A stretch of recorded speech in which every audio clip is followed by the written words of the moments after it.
സുരേഷ് ഗോപിക്ക് ഒരു അച്ഛൻ ഒരു സ്നേഹം ഒരു രാഷ്ട്രീയമല്ല, അതൊന്നും രാഷ്ട്രീയമല്ലപ്പ. അല്ല, അതിനു മുമ്പ് മക്കളുടെ കല്യാണത്തിനൊക്കെ സുരേഷ് ഗോപി വന്നിട്ടുണ്ട്. സുരേഷ് ഗോപിക്ക് രാഷ്ട്രീയമില്ല. രാഷ്ട്രീയത്തിൽ അത് ഈ സുരേഷ് ഗോപി ഇപ്പം മന്ത്രിയായ സമയത്ത് ഇവിടെ വരുമ്പോ പത്രക്കാരും വിചാരിച്ചു, നാട്ടുകാരും വിചാരിച്ചു ഇവിടെ ടീച്ചർ ഇപ്പൊ ഒരു BJP കാര്യമായിട്ടാണ് സുരേഷ് ഗോപി വന്നതെന്ന് വിചാരിച്ചു.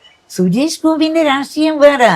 ഞാൻ ജനിച്ച് വളർന്നത് ഈ കമ്മ്യൂണിസ്റ്റ് എന്ന് പറഞ്ഞ പാർട്ടി ഇവിടെ വന്നത്.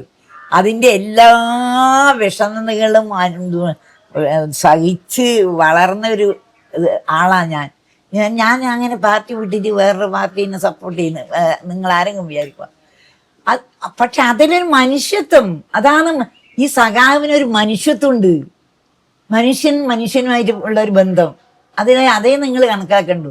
അല്ലാണ്ട് ഞാനൊരു BJP കാര്യമായിട്ടല്ല അയാൾ വന്നത്. മനുഷ്യനെ കാണുകയെന്ന് പറയില്ലേ, അതുപോലെ ഒരു മനുഷ്യനുമായിട്ടുള്ള ബന്ധം അത്. അങ്ങനെയാണ് സുരേഷ് ഗോപി വന്ന് സഖാവിനെ വളരെ വളരെ ഇതായിട്ട് സംസാരിക്കുള്ളൂ കണ്ടാൽ.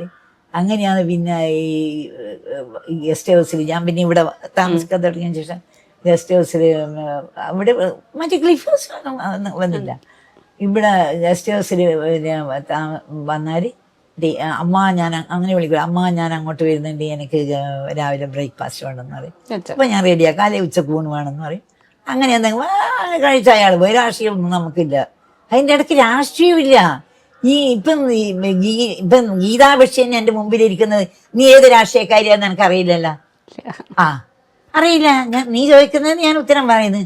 ഞാൻ നിന്നോട് ആദ്യം നിന്റെ രാഷ്ട്രീയം ചോദിച്ചിട്ടല്ലല്ലോ നിന്റെ മുമ്പിൽ ഇരുന്നത്. അതുപോലെ തന്നെ അതാണ് രാഷ്ട്രീയമില്ല. അങ്ങനെയാണെങ്കിൽ എൻ്റെ അവധിക്ക് ഇയാൾ മുഴുവൻ വരുവാ, എല്ലാ കക്ഷികളും ഉണ്ടായിന്.